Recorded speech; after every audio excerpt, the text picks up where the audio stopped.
oaspeți, copii, cei din grupa pregătitoare au pregătit sceneta Prostie omenească scrisă de Oan Creangă. Vă dorim vizionare plăcută! Mulțumim!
mai avea sacul. Ce să-l face omul fără coamă aclă? Și amândouă avuseră așa de puțină minte și cum ziceam, Iona noastră era harnic, muncesoare, la ducea acasă de toate, era sfântător, toată ziua muncea, nici o clipă nu s-o odihnea. Marie, eu mă duc în pădure după lemne de foc, dăm să mănânc ceva. Iată acuși, bărbat.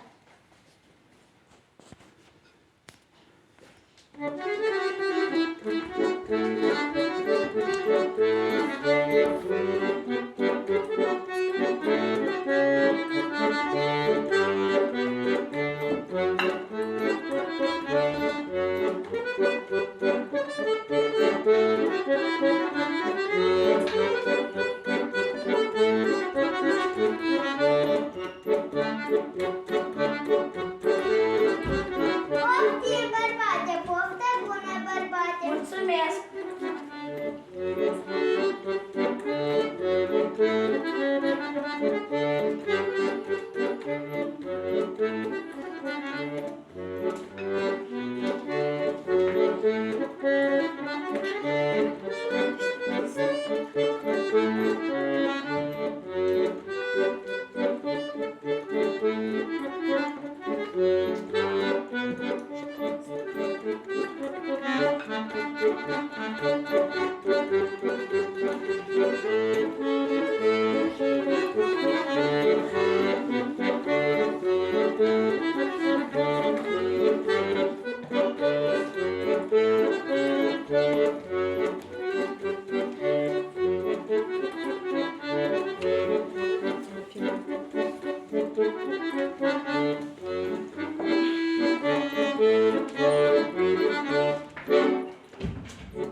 Mulțumesc, Doamne, pentru pâine și sare, pentru masă mulțumesc și la treaba cum Să pornesc. fii de bine, bărbate, du-te sănătos.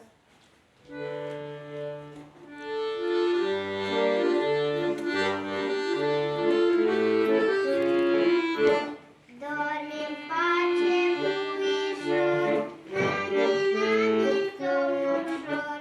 Dormi în pace, puișor, nani, nani, somn ușor. Te-am scăldat în buzuioc, să ai parte de noroc. Te-am scăldat în buzuioc, să ai parte de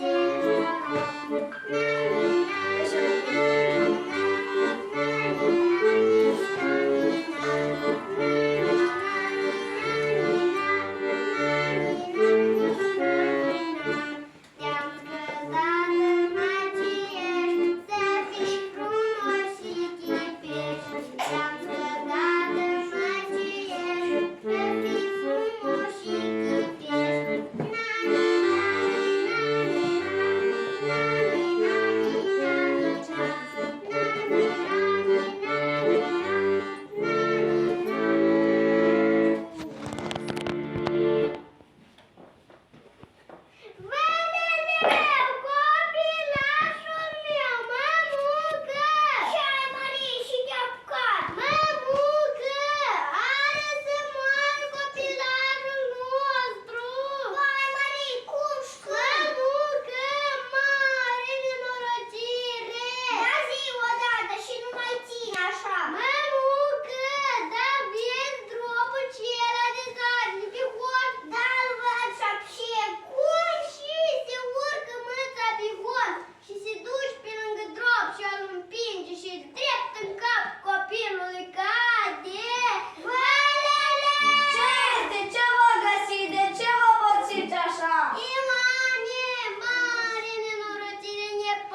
cât văd, mă voi întoarce acasă, iar de nu, nu.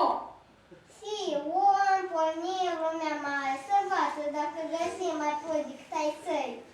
Tot pe drum și pe cărare, tot pe drum și pe cărare, mă duc eu în lumea mare, fug de la nevasta mea, unde ochii mor ducea, fug de la nevasta mea, unde ochii mor ducea.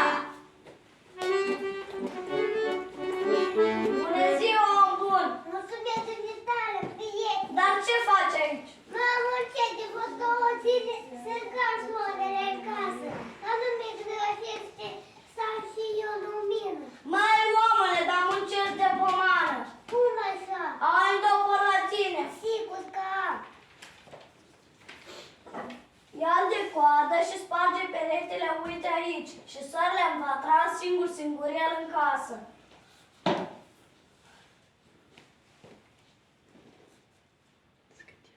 Mă, dar bine zici, omule, că mi-am până la bătrânețe încarc soarele în casă. Rămâi cu bine, om bun. Du-te sănătos.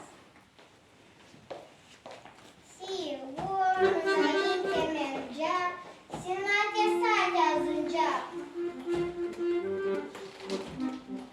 Bună ziua, om bun. Mulțumesc dumneavoastră, prietene. Dar ce faci aici? Studiile ce mi-a s-a întâmplat. Văd, dar nu înțeleg. Am făcut eu în casa mea un cap atât de frumos, de când se scot afară, să pot să mă duce cu el atât, să nu-l scoate dacă pot. De ce? Cum de ce? Parcă am fost nebun și am făcut casa cu semitice, acum și-au tot... Acum și-au dopărți pe toate le spart. Stai, omule, ușile nu sunt mititele deloc. Ba da, sunt medicele și le voi sparge pe toate. Stai, omule, nu-i păcat să strici bunătate de casă. Dar ce să fac? Vino să-ți arăt. Desfă căruța bucată cu bucată și fă-o aici în o gradă. Și vezi și căruță și casă.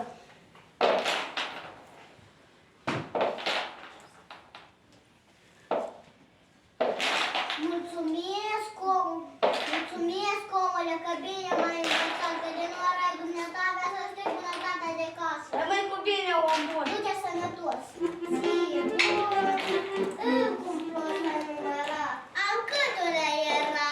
Ei, al câtulea era? Al doilea era și mai departe a plecat. Și acolo ce vedea? Nu mai întreba. Acolo cu poi muncea. Și acolo ce vedea?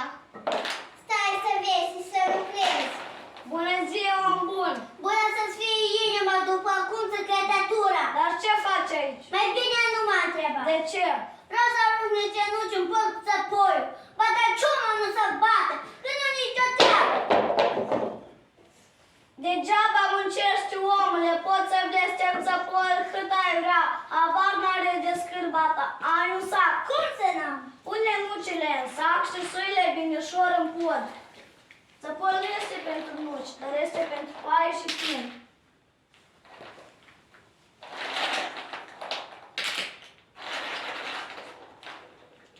Mulțumesc, omule. N-am să mai arunc nucile în pot țăpoiul. Rămâi cu bine, om bun. Du-te sănătos.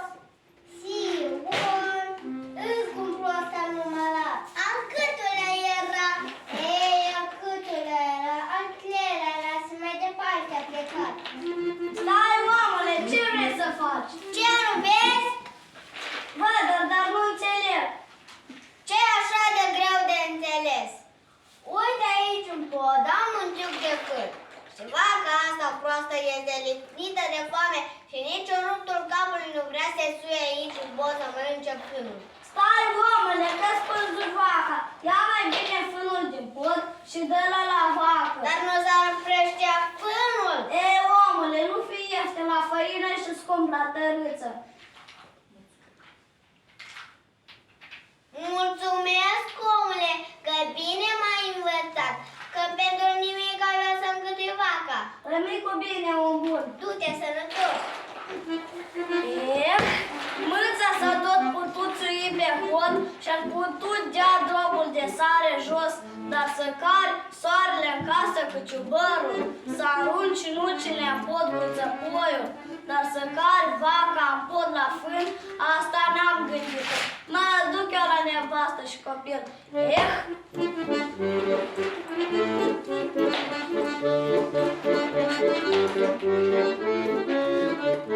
Care cad pe o sa și v-am spus povestea sa. Și-am încălecat pe o roată și v-am spus povestea toată.